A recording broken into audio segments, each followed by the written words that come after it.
اقبال نے کہا تھا کہ جوان تو جوان رہے، بوڑھوں کی نظروں سے بھی حیا اٹھ گیا ہے۔ چلتی ہوئی گلی میں کسی لڑکی کو گھور کے دیکھنے سے اس کی طبیعت کے اندر جو تنفر پیدا ہوتا ہے، غصہ پیدا ہوتا ہے، اس کی غیرت کو جو ایک کچوکا لگتا ہے، اگر وہ عصمت معاب اور حیا کی پیکر ہے تو یہ چیزیں اس کے لیے بہت زیادہ اذیت کا سبب ہوتی ہیں۔ جب گلی سے گزرتا ہوا کوئی اوباش لڑکا اپنی ناپاک نظروں سے کسی پردہ دار خاتون کی طرف نظر اٹھا کر کے بھی دیکھتا ہے۔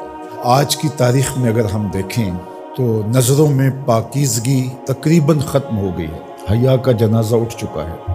نوجواناں چوں زنا مشغول تن، از حیا بیگانہ پیرانے کہوں۔ اقبال نے کہا تھا کہ جوان تو جوان رہے، بوڑھوں کی نظروں سے بھی حیا اٹھ گیا ہے۔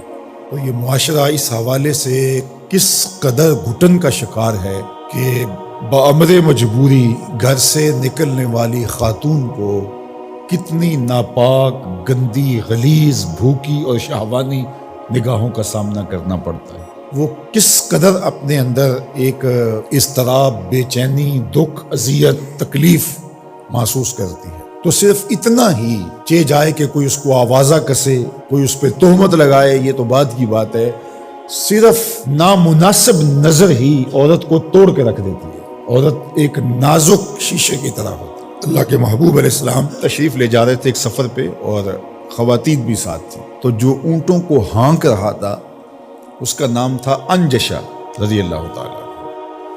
تو قافلے کے ساتھ اونٹوں کو ملانے کے لیے اس نے اونٹوں کو تیز بھگانا شروع کر دیا اور ہودج کے اندر خواتین تھیں۔ تو آقا کریم علیہ السلام نے انجشا کو مخاطب ہو کے کہا، انجشا آرام سے، یہ نازک آبگینے ہیں، کہیں ٹوٹ نہ جائیں۔ تو عورتیں نازک آبگینے ہوتی ہیں، ان کے دل چڑیوں کی طرح ہوتے ہیں، اور اللہ نے ان کو حیا کا جو ایک نور عطا کیا ہے، تو یہ ایسی پھول کی پتیاں ہیں جو شبنم کا بوجھ بھی گوارا نہیں کر پاتا، لیکن غلیظ، مکروہ اور گندی نگاہوں کا جب شکار ہوتی ہیں، حیادار لڑکی پر تو اٹھنے والی نظر بوجھ ہے اور وہی اس کے اندر کو توڑ کے رکھ دیتی ہے اور کوئی آوازہ کسے۔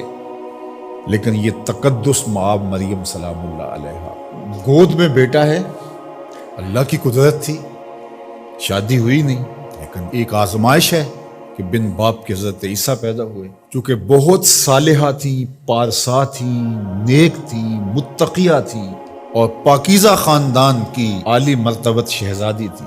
تو جو اوباش قسم کے لوگ ہوتے ہیں انہیں تو موقع چاہیے ہوتا ہے، تو وہ گرد گھیرا ڈال کے ذرا تصور جمائیے کیا مشکل صورتحال ہوگی حضرت سیدہ مریم سلام اللہ علیہا پر، اور پھر اوپر سے تانے، یا اخت ہارون ما کان ابوک امرأ سوء، اے ہارون کی بہن، تمہارا باپ بھی برا نہیں تھا، تمہاری ماں بھی بری نہیں تھی، یہ کیا چاند چڑھا۔ اب اس مشکل موقع میں حضرت مریم کیا کرتی؟ فاشارت الیہ، حضرت عیسیٰ جو پالنے میں تھے، آغوش میں تھے، پنگھوڑے میں تھے، ان کی طرف اشارہ کیا۔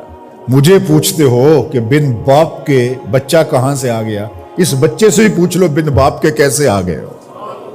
اللہ اکبر۔